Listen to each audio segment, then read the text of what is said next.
ایران کے اندر آیت اللہ خامنئی نے اپنا بیان دے دیا ہے، بہت ہی ایک طرح سے انہوں نے اعلان جنگ کر دیا ہے۔ ساتھ میں پاسداران انقلاب کے جو لیڈر ہیں انہوں نے شام کے حوالے سے کچھ ایسی باتیں بتائی ہیں کہ اس وقت کیا ہوا اور کیسے ہوا اور کیوں ہوا۔ وہ وقت جب بشار الاسد ملک چھوڑ کے بھاگا تو فوج کے لوگ کس طریقے سے تتر بتر ہوئے اور کس طرح صحرا کے اندر 2500 لوگوں کو یعنی فوجیوں کو چھوڑ کے ان کے افسران کس رستے سے کہاں بھاگے، اس پہ بھی بات کریں گے۔ رشیا نے اپنی ٹون تھوڑی سی چینج کر لی ہے نئی شامی حکومت کے حوالے سے، وہ کیا ہے جو اس وقت نقل مکانی رک گئی ہے یا شروع ہو گئی ہے، یہ ایک بڑا سوال ہے اور اس کے اوپر بہت زیادہ انٹرنیشنل میڈیا کے اوپر رپورٹ بھی آ رہی ہیں۔ ہمارے پاس اس حوالے سے بھی کچھ حقائق ہیں، وہ آپ کے سامنے رکھیں گے۔ اگر ہم ایران کی بات کریں تو آیت اللہ خامنئی منظر عام پہ آئے ہیں اور انہوں نے یہ اعلان جنگ کر دیا کہ شام کے اندر جتنے بھی مقبوضہ علاقے ہیں ان کو آزاد کروایا جائے گا اور اس بات میں کسی کو بھی شک نہیں ہونا چاہیے۔ اس حوالے سے انہوں نے کہا کہ امریکہ کو خطے سے نکالنے کے لیے جو ایکسس آف ریزسٹنس ہے وہ اپنا کام کرتی رہے گی، اور انہوں نے کہا کہ داعش یہاں پہ انہوں نے آباد کی ہوئی ہے، اس کا مقصد یہ ہے کہ شام کو ڈیسٹیبلائز کیا جائے، عراق کو ڈیسٹیبلائز کیا جائے اور الٹیمیٹلی ایران کو بھی اس سے متاثر کیا جائے، لیکن ہم یہ ہونے نہیں دیں گے۔ انہوں نے کہا کہ صدام کے ساتھ 1980 کے اندر جو وار ہوئی تھی ایران اور عراق کی، اس وقت شام نے اپنی پائپ لائن جو جا رہی تھی آئل کی سپلائی کی عراق کی، اس کو بند کر دیا گیا تھا، اور ویسٹرن پاور آج تک انہوں نے الاسد رجائم کی اس غلطی کو یا اس بہادری کو انہوں نے نظر انداز نہیں کیا اور شام کو ایک طرح سے سبق دیا گیا ہے۔ اور انہوں نے کہا کہ اس وقت ہمیں شام میں یہ چیز سیکھنے کی ضرورت ہے کہ دشمن کے حوالے سے آپ گمراہ رہ کے کتنا بڑا خمیازہ اٹھا سکتے ہیں۔ امریکہ اور اسرائیل نے فضائی اور زمینی راستے بند کر دیے تھے، یہ وہ بات کر رہے ہیں کہ اس وقت اس لیے ہم ان کو سپورٹ نہ کر سکیں، یہ وہ وجوہات تھی۔ اور انہوں نے واضح طور پہ الزام لگا دیا ہے کہ اسد رجیم کو ختم کرنے میں امریکہ اور اسرائیل کا بہت بڑا ہاتھ ہے۔ اس حوالے سے خبر آ رہی تھی کہ $42 ملین چوری ہو گئے ہیں دمشق میں ایرانی ایمبیسی سے، تو اس حوالے سے بھی تردید آ گئی ہے کہ اس طرح کا کوئی واقعہ نہیں ہوا اور ہم نے اس سے پہلے تمام معاملات کو کلیئر کر دیا تھا۔ ایرانی فوجی کے بارے میں بڑی بحث کی جا رہی ہے کہ جو سیریا کے اندر ایرانی فوجی تھے وہ کہاں موجود ہیں، اس حوالے سے بھی ایک رپورٹ آئی ہے، اور پاسداران انقلاب کے جو کمانڈر ان چیف ہیں انہوں نے اس حوالے سے ایک بریفنگ دی ہے۔ انہوں نے کہا کہ وہاں پہ اس وقت کوئی بھی ایرانی فوجی موجود نہیں ہے۔ ہاں، ایک بات جو سامنے آئی ہے کہ فاطمیون ڈویژن تھا، یہ افغان شیعہ ملیشیا کا ایک پورا ڈویژن تھا، وہ لاتاکیہ کی بندرگاہ کے اوپر پھنس گیا تھا، تو اس حوالے سے تھوڑی سی ابھی کچھ خبریں آ رہی ہیں کہ وہ کہاں پہ ہیں اور کس طریقے سے ہیں۔ اور انہوں نے یہ بیان بھی دیا ہے، انہوں نے کہا کسی بھی چیز نے ایران کی طاقت کو کم نہیں کیا ہے، ہم دشمن کے تمام اہم مفادات پر اب بھی غالب ہے۔ یہ ایران اس وقت اپنی ریزسٹنس ہو، کیونکہ پوری دنیا میں اس وقت یہ مشہور ہو چکا ہے کہ ایران کو یہاں پہ بہت بری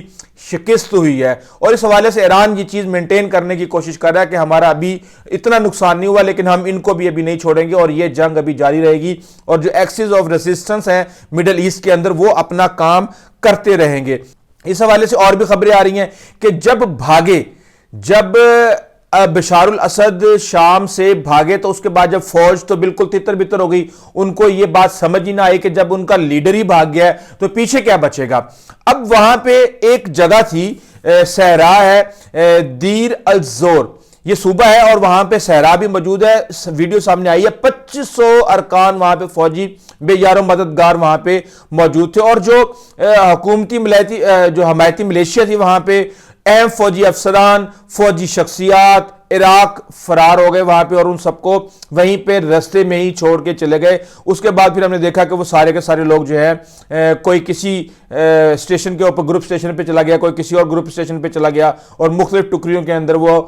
تقسیم ہو کے آگے چلے گئے۔ اس حوالے سے ہمیں جو رپورٹس مل رہی ہیں کہ جو نئی باغی حکومت ہے اس نے تمام فوجیوں کو عام معافی کا اعلان کر دیا۔ ظاہر سی بات ہے ہزاروں لوگوں کو مارا تو نہیں جا سکتا، جب کوئی بھی اپنے روزگار کے لیے کسی بھی فوج کے کے اندر جاتا ہے تو اس کے بعد وہ ہوتا تو اسی ملک کا شہری ہے، اس کو مارنے کا کوئی مقصد نہیں ہے، انہوں نے اپنا آرڈر مینٹین کرنا ہوتا ہے، ڈسپلن مینٹین کرنا ہوتا ہے، اور وہی وہ کچھ کر رہے تھے۔ اس حوالے سے رشیا سے بڑی خبریں آ رہی ہیں۔ رشیا سے یہ خبر آ رہی ہے کہ رشیا کا مزاج بدل گیا ہے۔ رشیا اس سے پہلے ان باغی گروپوں کو دہشت گرد کہتا تھا، لیکن اب انہوں نے اس کو حزب اختلاف اور اپوزیشن کا نام دے دیا ہے، اور دہشت گردوں کی بجائے ورڈنگ چینج کر لی ہے۔ اس کے علاوہ ہم نے یہ دیکھا ہے کہ جو رشیا میں شامی لوگ تھے انہوں نے سیرین امبیسی جا کے باغیوں کا جھنڈا وہاں پہ لہرا دیا، اور انہیں وہاں پہ کوئی بھی روکنے والا نہیں تھا۔ اس حوالے سے رشیا کی ایک اور خبر بھی آئی ہے کہ امریکہ کے ساتھ مل کے یونائٹڈ نیشن سیکیورٹی کونسل کا جو اجلاس ہوا تھا وہاں پر یہ مطالبہ کیا گیا ہے کہ کسی بھی طریقے سے جو سیریا کی علاقائی سلامتی ہے اس کا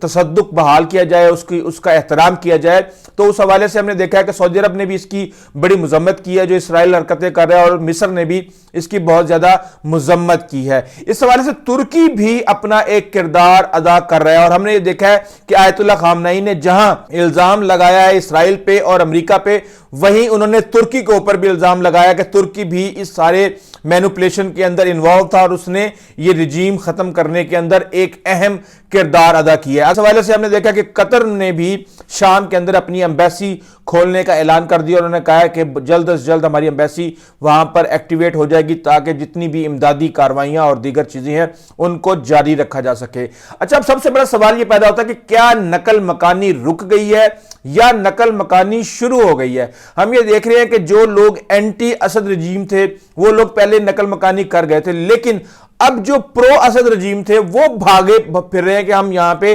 کیسے یہاں سے نکلیں، اور ہم نے یہ دیکھا کہ کئی ایگزیکیوشنز ہوئی ہیں۔ وہ لوگ جو کہ پرومیننٹ تھے اور وہ اینٹی اسد رجیم کے لوگوں کو ختم کر رہے تھے ان کو بھی گرفتار کر لیا گیا ہے۔ کئی ایسے واقعات جن میں اجتماعی قبریں بنائی گئی تھی 41 لوگوں کی، ان کے بھی کئی لوگ گرفتار ہوئے ہیں، ان کو پہچان لیا گیا ہے۔ اس حوالے سے ہم نے دیکھا کہ ایک بشار الاسد کے کزن کو بھی لٹکا دیا گیا ہے، وہ بھی ایک اہم فوجی عہدے کے اوپر موجود تھا۔ لبنان کے وزیر نے کہا ہے کہ لبنان میں شامیوں کے غیر قانونی داخلے کے لیے اقدامات کیے جائیں۔ ہم نے یہ دیکھا ہے کہ وہاں پہ جن لوگوں نے یہ سارا منظر دیکھا اس وقت بشار الاسد کے بھاگنے کے بعد کہ سڑکیں بھری پڑی تھیں شامی فوجیوں کی وردیوں سے، وہاں پہ ٹینکیں، جیپیں، وردیاں، ہر چیز جگہ جگہ جگہ پڑی ہوئی تھی، اور لوگ اپنی آئیڈینٹی چھپا کے بھاگ رہے تھے۔ اور اس حوالے سے ہم نے دیکھا کہ اس وقت 1,40,00,000 شامی جو ہیں وہ پناہ گزین ہیں، جن میں سے 55 لاکھ دیگر ممالک میں موجود ہیں، 30 لاکھ ترکی کے اندر ہیں، بقایا 25 لاکھ عراق، اردن، لبنان اور مصر کے اندر ہیں، جبکہ جرمنی میں بھی تقریباً 10 لاکھ پناہ گزین موجود ہیں۔ ابھی یو کے منسٹر کا بھی بیان آیا ہے کہ ہم جو پناہ گزین ہیں ان کو واپس بھیجنے کے لیے اقدامات کر رہے ہیں، جو ان کے کیسز چل رہے تھے نیشنلٹی کے حوالے سے ان سب کو بھی روک دیا گیا ہے۔ اور اس حوالے سے بہت ہی تیزی کے ساتھ سیریا میں ڈیولپمنٹس ہو رہی ہیں۔ سیریا کی ڈیولپمنٹس کے حوالے سے ہم آپ کو لمحہ بلمحہ اپڈیٹ کر رہے ہیں۔ اس حوالے سے اگر آپ نے ہمارا چینل ابھی تک سبسکرائب نہیں کیا تو ضرور کیجیے گا۔ آئندہ تک کے لیے اجازت دیجیے، اللہ حافظ۔